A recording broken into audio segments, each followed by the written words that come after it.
So for my high school and college friends that may be watching this and know what all happened with the person this whole album is about, I just want to let you know that I'm 100% over him. I just have all these songs I didn't know what to do with. I was like, hey, I'll just make an album. So here we go.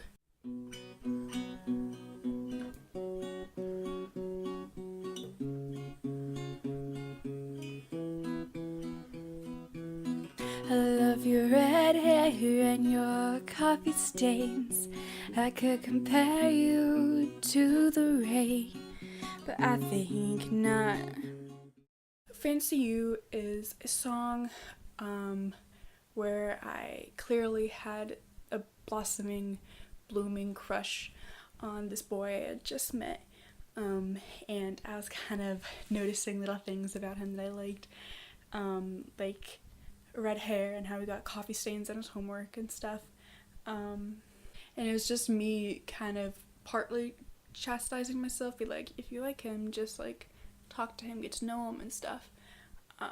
And for some reason I chose to go British and be like, yeah, I fancy you. How you are precious to me, and how your eyes gleam green. We talk and see the play together. Bryn is obviously the name of the boy who this is about. It's not like his full name, but it's my nickname for him. It's what I would always call him. And it's just about the same crush that is continuing to get bigger, and about a few moments in like a library where we were just kind of hanging out, and where I thought there were hints that he might like me, and I was just me kind of like, hey, I didn't call him Bryn at that point, but I did in my head, but not out loud to him. I was just kind of me being like, hey, can I call you this? Let me be like better friends with you, and then I'll show you I like you and stuff. About and think about and think about and think about the night. It's gonna be perfect. Right off the bat, I was out of my element. Maybe I Was Wrong is the first dark song on this album, and I say first because there are several dark songs on this album. This is about a party that I went to, where he was out there too, and he was kind of cuddling with this girl, which kind of got to me because I had just moved across the country and I had this really quick, intense crush on him, and it just hit me really hard. And I wrote this song in the span of I wrote not this song in the way it is now, but like all the lyrics in there, in one way or another. I wrote down in like 10 minutes when I was having an anxiety attack after I got home.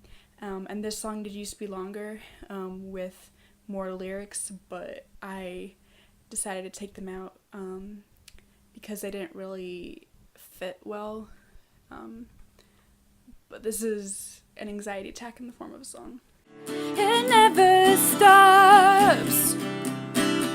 It tries to shake you, break you, try to make you, but you never stop driving, lying. You never stop trying to get away, even just for a day. Never Stops is a song that I wrote when we went to hang out somewhere. It was around the time that he started to develop feelings for me too, and we went to this lake and we just walked around, hung out and stuff, and there were several moments in his car where I could notice that he beat himself up over various things which are mentioned in the song, and I just was like, I get it, I know where you're coming from, I've been there too occasionally, and the void that you're in, it seems like it never stops, but I promise it does. While I try to get you to sing, I grab your hands and make you dance, but you protest cause you don't fancy it. I stand in your fight, you step on mine.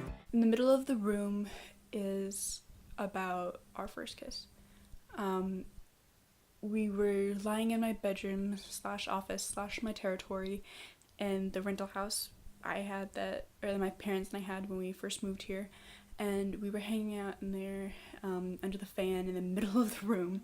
We were lying under the fan in like my beanbag chair listening to Sleeping at Last, and we had our first kiss there, and it's just the story is just about that moment and how it was leading up to him having to go away for most of the summer to various places, and how we would miss each other. Eyes are full of mischief, you smile full of charm. Something about your warm hand says I'll never come to harm. Oh, Peter Pan, why don't we fly away from here? Peter Pan is obviously a play on the literary character Peter Pan. When I was younger, my imaginary boyfriend was Peter Pan, and this guy that the album's about had red hair and green eyes, how I imagine Peter Pan too, and he would sometimes get into mischief with his friends, and I called his friend group, our friend group, his lost friends, because like the lost boys, because they all suffered from like different mental illnesses, and like reading between the lines is kind of a dark song, but like the track is really cutesy, and it's just about me saying, take me away, like show me all the places in this town that you love to adventure in, and why don't we just run away to Neverland. Suffer in silence, babe. How can I help you? Been out of this for a month now. How Can I Help You is another of the dark songs. It takes place shortly before we, like in the last month before we break up or so, and he goes through this really bad time mentally, and just he's so stressed out. It's the middle of senior year. His parents are pressuring him hard. He's got all these expectations that he's trying to meet, and he's just basically catatonic, and it's me just being like, hey, I'm here for you. How can I help you? Just tell me what I can do to help you. And he's kind of been emotionally distant, and that it's hard for him to trust people, and that's reflected in this song.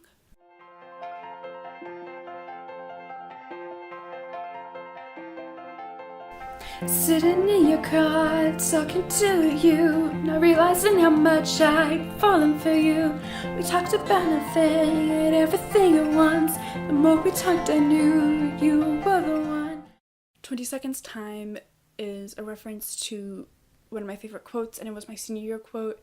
It's, all you need is 20 seconds of insane courage, and I promise you something great will come from it, which is from Benjamin Mee from We Bought a Zoo.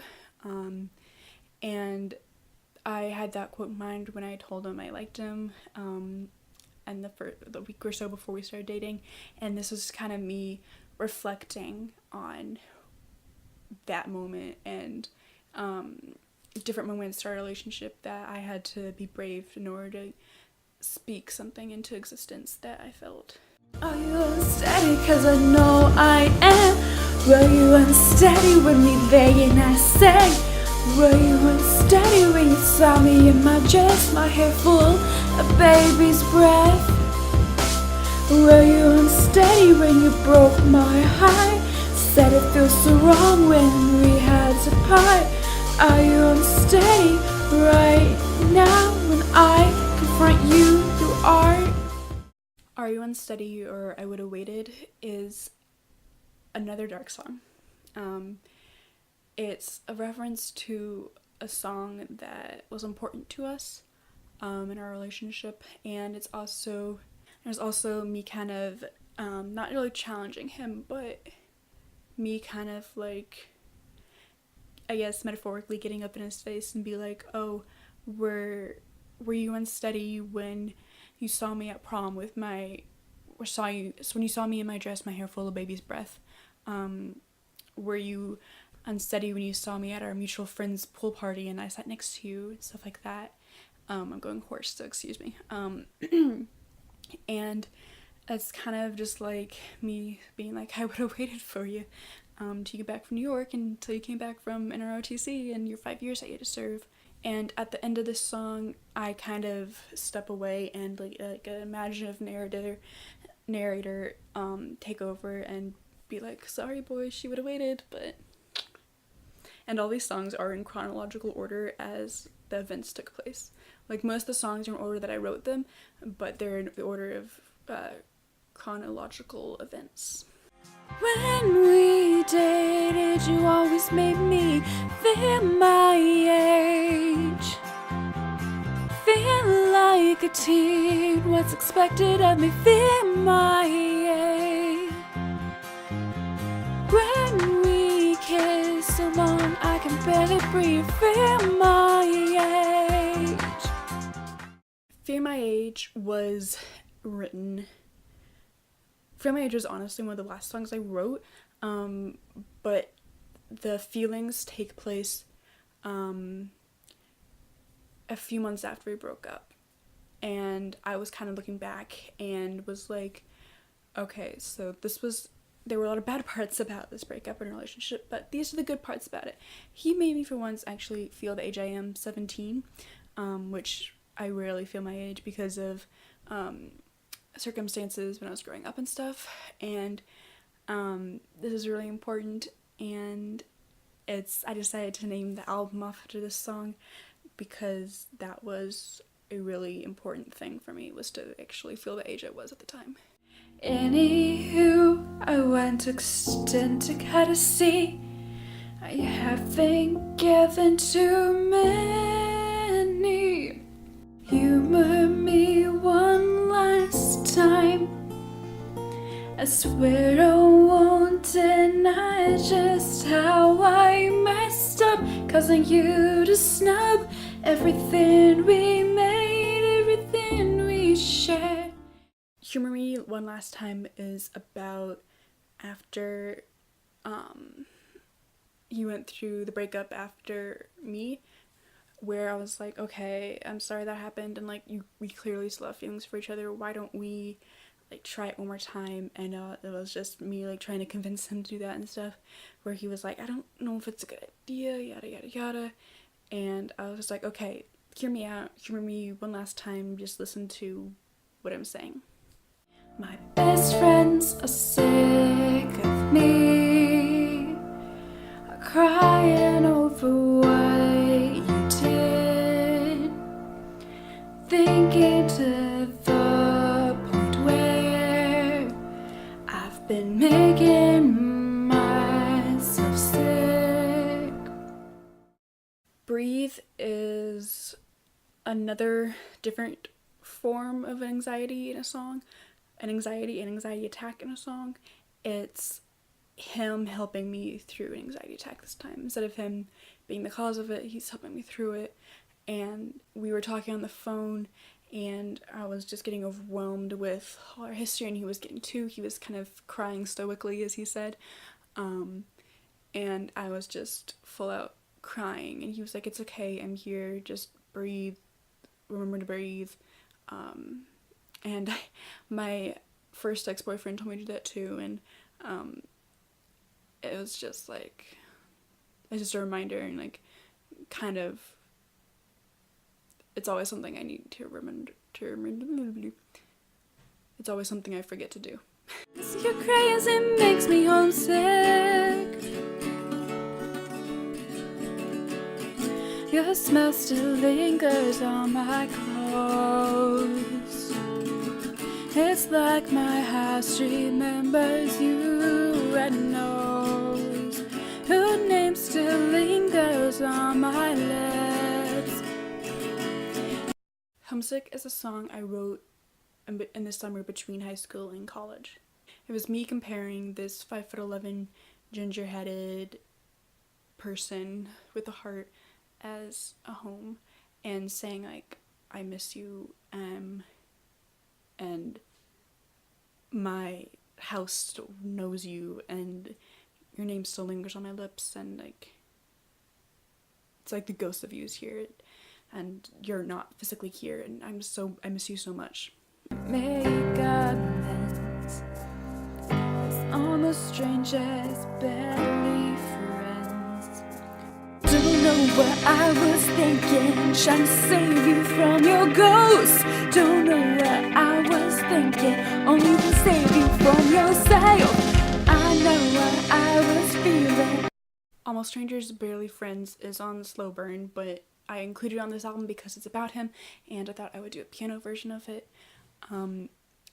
This took place at the end of summer, first couple weeks of college, and it was about me witnessing him becoming distanced from me, not only like emotionally, metaphorically, but physically, because I was still in Florida and he went up to Detroit, New York for college, and he basically stopped talking to me, and I was like, we have a effed up relationship. We're almost strangers, we're barely friends, we're barely hanging on, we're friends by a thread, and it's just about that kind of relationship diminishing as well.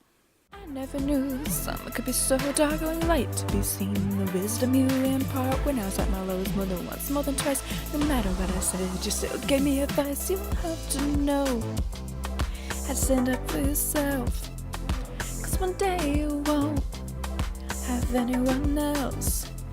My heart was the drum, and you were the drummer. You kept changing the tune after each summer. Summer is about the 3 summers that events happened. The first summer being when we started dating, the second summer being after high school and before college, and the third summer being the summer after freshman year. It includes a few moments from when we were dating, from the period that we were breaking up, and through when a couple hours when we were at a mutual friend's party where we hadn't seen each other for a while, we hadn't talked to each other for a year, and how we were kind of reacting to each other. Oh, how to act, your aunt fitted me, so I followed her back. Haven't seen your best friend since August. I moved on but confused, to be honest.